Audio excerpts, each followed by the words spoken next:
Merci Madame la Présidente, Monsieur le Ministre, Monsieur le Président de la Commission des Finances, Monsieur le rapporteur, chers collègues. Permettez-moi de témoigner au nom du groupe Les Républicains de notre émotion et de notre soutien suite au drame effroyable qui vient de frapper des enfants de France à Annecy. Et sans transition, de remercier le groupe Lyot qui nous propose d'élargir la taxe sur les transactions financières aux transactions intrajournalières ainsi qu'aux produits dérivés. C'est une idée que je défends pour ma part avec constance depuis 6 ans, tout comme la lutte contre l'évasion fiscale. Merci également au groupe Les Républicains de me permettre de porter une voix jusqu'ici un peu singulière, preuve que tout évolue. Et notre groupe s'inscrit, soutient cette réflexion dans un débat chez nous toujours intense, sans penser qu'il s'agit de l'alpha et l'oméga d'ailleurs d'une nouvelle politique fiscale, mais en coupant d'emblée la tête aux idées reçues. Parce que non, il ne s'agit pas d'un principe bolchevique. Sans remonter jusqu'à Keynes ou Tobin, l'Angleterre, principale place du marché d'Europe, a elle aussi instauré une taxe sur les transactions financières, avec d'ailleurs, Monsieur le Ministre, un taux plus élevé que chez nous, 0,5% contre 0,3%, et pas plus que sa création par Nicolas Sarkozy en France en 2011, son élargissement ne condamnera la place de Paris.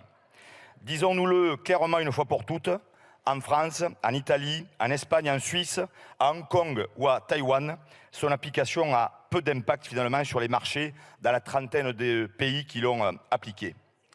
Loin des caricatures, la taxe sur les transactions financières est un impôt avec un taux faible, une assiette large qui rapporte des revenus élevés. C'est aujourd'hui un peu plus d'1 milliard d'euros au budget de l'État, demain davantage, nous l'espérons, moyennant un coût de collecte modique avec un fort caractère redistributif.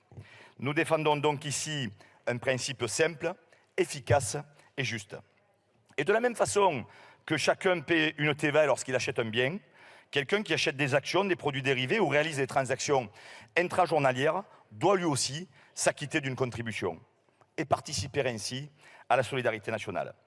Des recettes budgétaires nouvelles sans solliciter davantage le capital et le travail.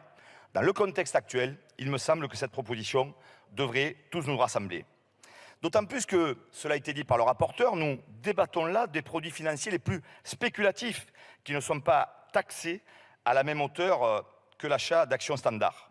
Parce que la réalité, c'est que les 2/3 des transactions financières sont aujourd'hui exemptées de taxes sur les transactions de TTF en France. Grâce d'ailleurs à un certain Emmanuel Macron qui, en bon banquier mondialiste, a tout fait jusqu'à présent pour protéger ses amis. Et c'est d'ailleurs une illustration concrète de nos différences avec le président de la République. Quand lui préfère taxer le patrimoine immobilier qu'il qualifie de rente, nous défendons la pierre qui loge, la pierre qui se transmet et qui demeure. Et nous assumons de mettre davantage à contribution les actifs financiers les plus spéculatifs qui ne participent ni à la création de valeur, ni au financement de l'économie. Contrairement à l'artisan, à l'agriculteur, aux fonctionnaires, aux soignants, aux salariés qui ne se reconnaît plus dans ce monde parallèle de l'algorithme fou au service de la spéculation. Alors mes chers collègues, ensemble disons oui aujourd'hui à l'élargissement de la taxe sur les transactions financières en France. Oui demain à sa création au niveau européen, à condition que ces nouvelles recettes budgétaires rentrent dans les caisses de la nation, à l'instar de la TVA. C'est une question d'équité fiscale. Nos compatriotes, dans leur grande majorité, nous le demandent, car nous avons besoin de moyens nouveaux pour sortir, par exemple, des énergies fossiles, pour financer les politiques climat et protéger tout simplement notre économie.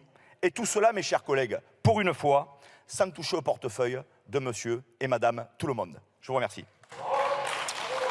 Merci, Monsieur Brun.